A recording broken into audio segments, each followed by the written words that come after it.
इस कार्यक्रम के प्रसारण पुण्यार्जक हैं Shri Kanwar Lal ji Mahavir Prasad ji Patni, RK marble group, Madanganj, Kishangarh, Rajasthan.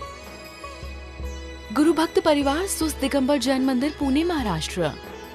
स्वर्गीय उषा जैन माता और स्वर्गीय रेखा जैन धर्मपत्नी की स्मृति में श्री सुनील जैन परिवार, लखनऊ, उत्तर प्रदेश।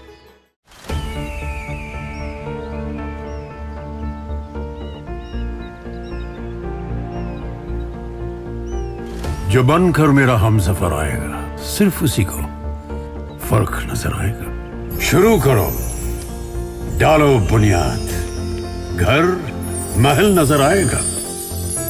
वंडर लाइए, वंडर अपनाइए, फर्क नजर आएगा।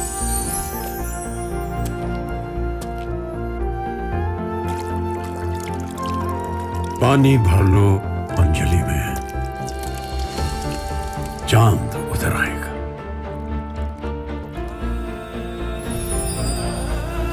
वंडर है ना, वंडर लाइए, फर्क नजर आएगा।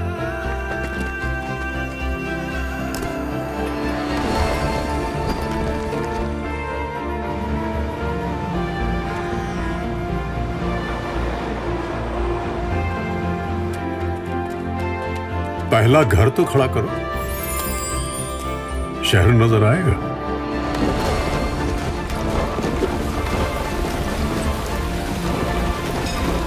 साल बरस और सदी नहीं, एक युग गुजर जाएगा। उम्र न पूछो वंडर की, जब फर्क नजर आएगा। वंडर सीमेंट, फर्क नजर आएगा। जब हम ध्यान की प्रैक्टिस करते हैं, ध्यान का अभ्यास करते हैं, तो वह क्या करते हैं? एक पॉजिटिव एफर्मेशन बार बार पैदा करते हैं। मैं विकल्पों से रहित हो रहा हूँ, मैं पूर्ण शांत हूँ, मैं पूर्ण स्वस्थ हूँ, मैं पूर्ण आनंद में हूँ। बस इसी एफर्मेशन को, जो भी आप होना चाहते हो, उस एफर्मेशन को बार बार दोहराते चले जाओ, दोहराते चले जाओ। जितना व्यक्ति दोहराता चला जाता है, उसमें वो डूबता चला जाता है। फिर उसका असर ये होता है, बाहर कुछ भी क्यों ना होता रहे, वो अंदर से इतना मजबूत हो जाता है कि बाहर की वो परिस्थिति उस पर हावी नहीं हो पाती है, बल्कि वह उस पर हावी होता चला जाता है। इस भावना से, इस एफर्मेशन से उसका चित्त इतना मजबूत हो जाता है कि वह चित्त उस प्रतिकूलताओं को बड़े छोटे रूप में ग्रहण करने लगता है।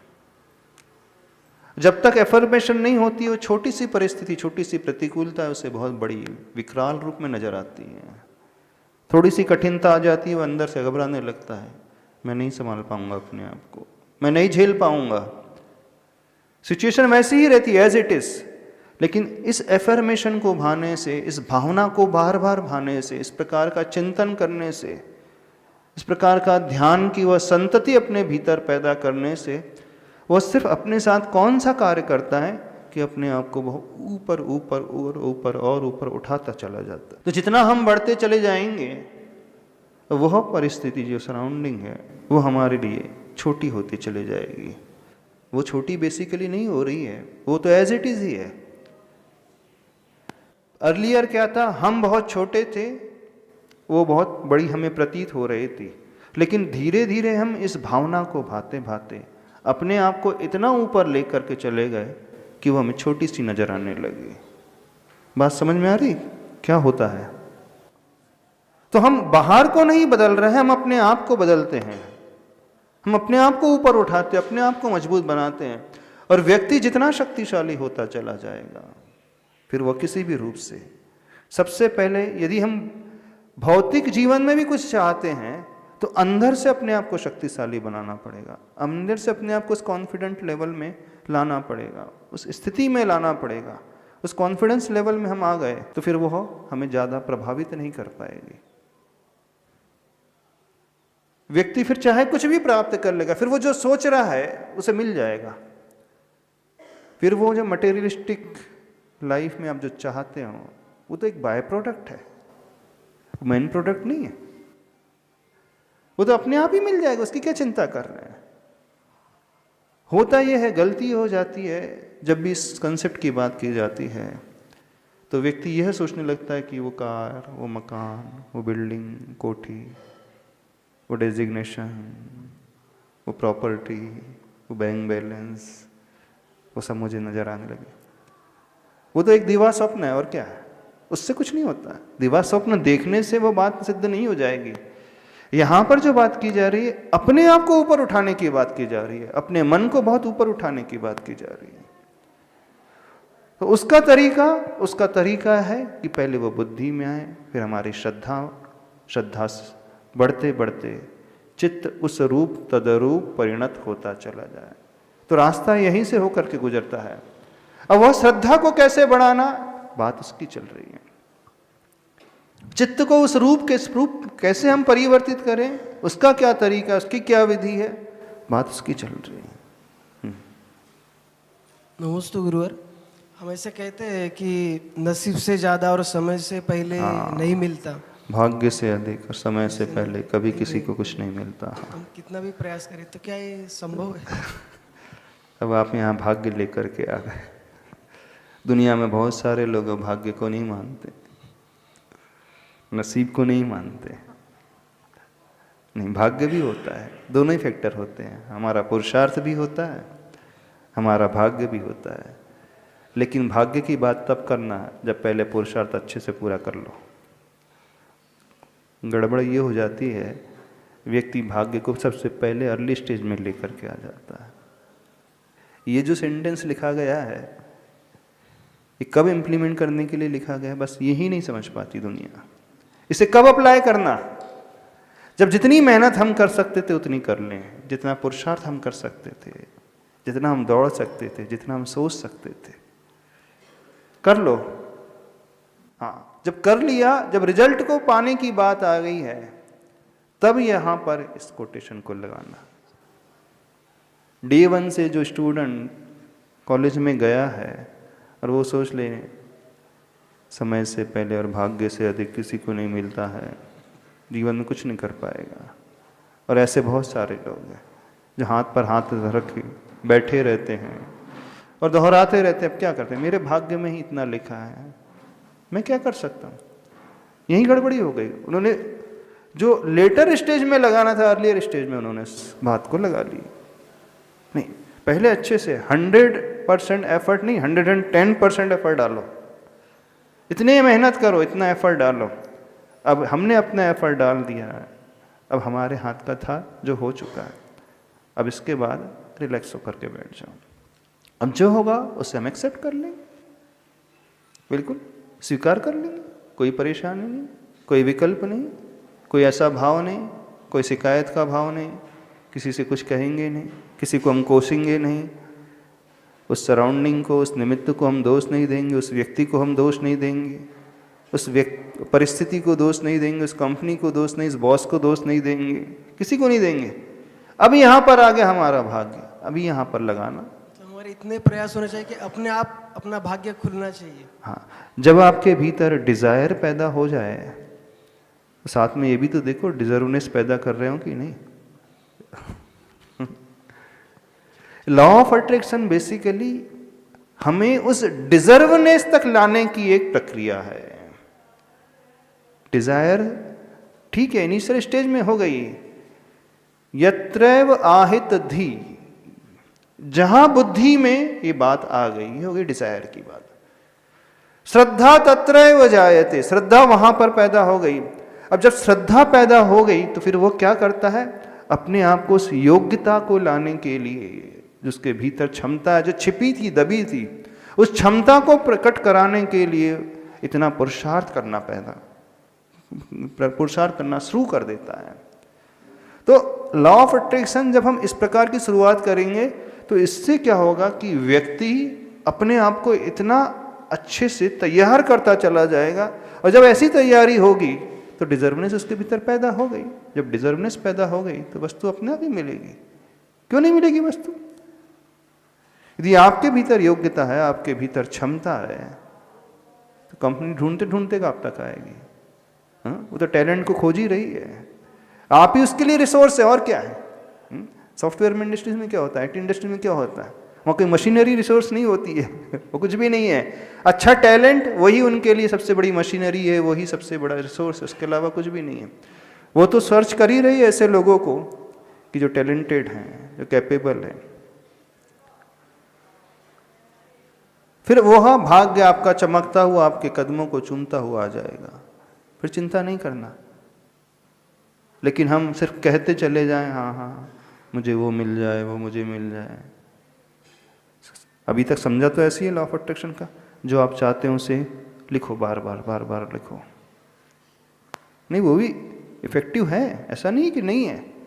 जो हम वो आपसे कहते कि बार बार लिखो अथवा बार बार उसके बारे में सोचो, बार बार उसकी धारणा बनाओ, बार बार उसकी भावना करो।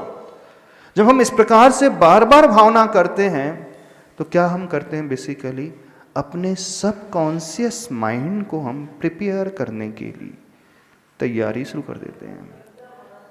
तो वास्तव में क्या होता है, घटता क्या है, इसे इस प्रकार से समझने की कोशिश करें।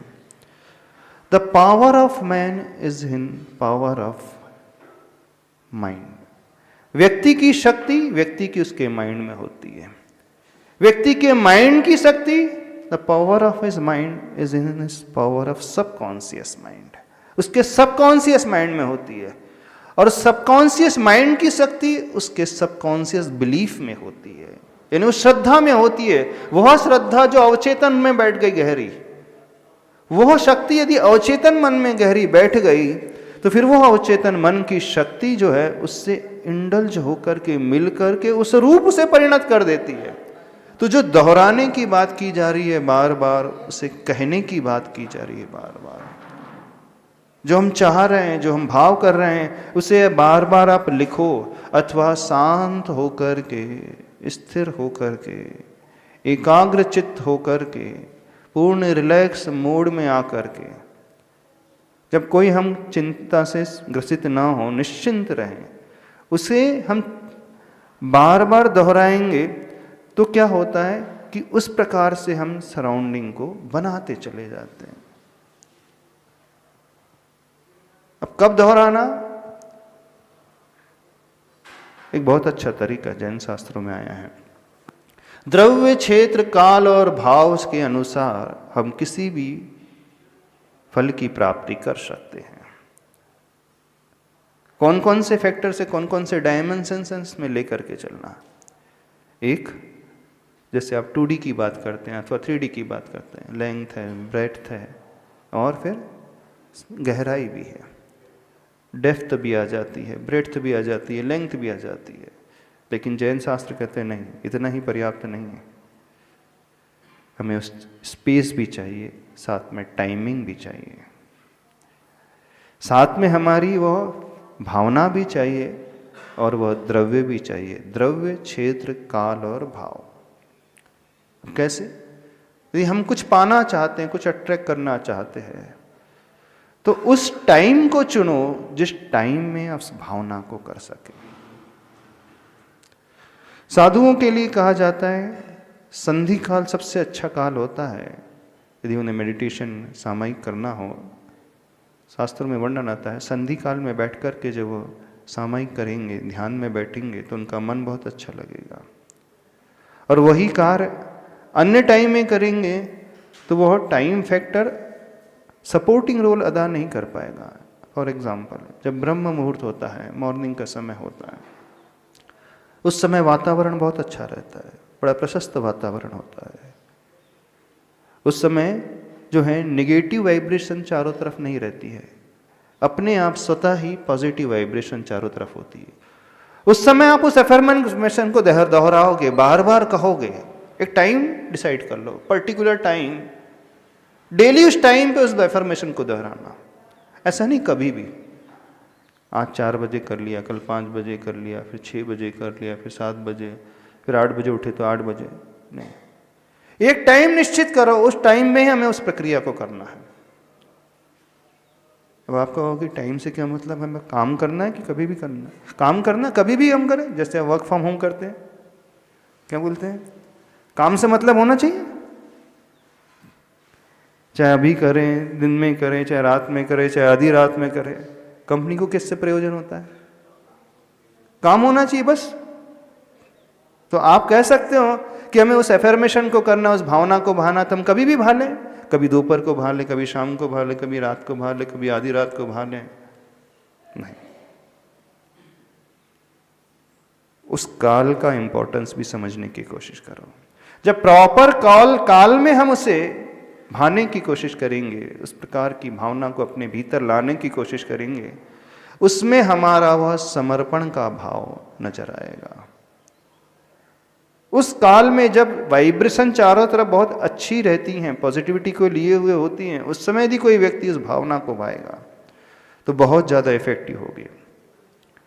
तो एक काल का चुनाव करो, एक time period, fix time period, morning, रात को सोने के पहले, सबसे पहले उठने के पश्चात 2 टाइम, और एक संधि काल होता है दोपहर के समय। 4 संधि काल होते हैं अपने। 8 प्रहर की बात आती है ना, एवरी 3 आवर्स, एक प्रहर मीन्स 3 आवर्स का जो ड्यूरेशन है। तो जैसे से मॉर्निंग सूर्योदय का टाइम होता है, सनराइज का टाइम है, वह टाइम सबसे अच्छा माना जाता है उस समय उस भावना को भाना से। फिर जब दोपहर यानी 6 आवर आफ्टर सनराइज, 6 आवर के बाद वो टाइम जब उस मुनि महाराज, वो साधु लोग ध्यान करते हैं, सामायिक करते हैं। तीसरा टाइम आता है संध्या काल का, यानी सनसेट का टाइम, और चौथा का टाइम आता है मिडनाइट का अप्रॉक्सीमेटली। ये 4 आपके पास फेजेस हैं। आप चाहो तो किसी फेज का चुनाव कर सकते हो। उस फेज में रह करके जब उस भावना को आप, चाहे उस पॉजिटिव एफर्मेशन को आप बार बार दोहराओगे, तो वह काल आपके लिए एक स्वयं सिद्ध मुहूर्त हो जाएगा। वो काल कुछ नहीं करने वाला, वो एक सपोर्टिव रोल अदा करेगा हमें मजबूत बनाने के लिए। इस कार्यक्रम के प्रसारण पुण्यार्जक हैं श्री कंवर लाल जी महावीर प्रसाद जी पाटनी, आरगे मार्बल ग्रुप, मदनगंज, किशनगढ़, राजस्थान। गुरु भक्त परिवार सुस्त दिगंबर जैन मंदिर, पुणे, महाराष्ट्र। स्वर्गीय उषा जैन माता और स्वर्गीय रेखा जैन धर्मपत्नी की स्मृति में श्री सुनील जैन परिवार, लखनऊ, उत्तर प्रदेश।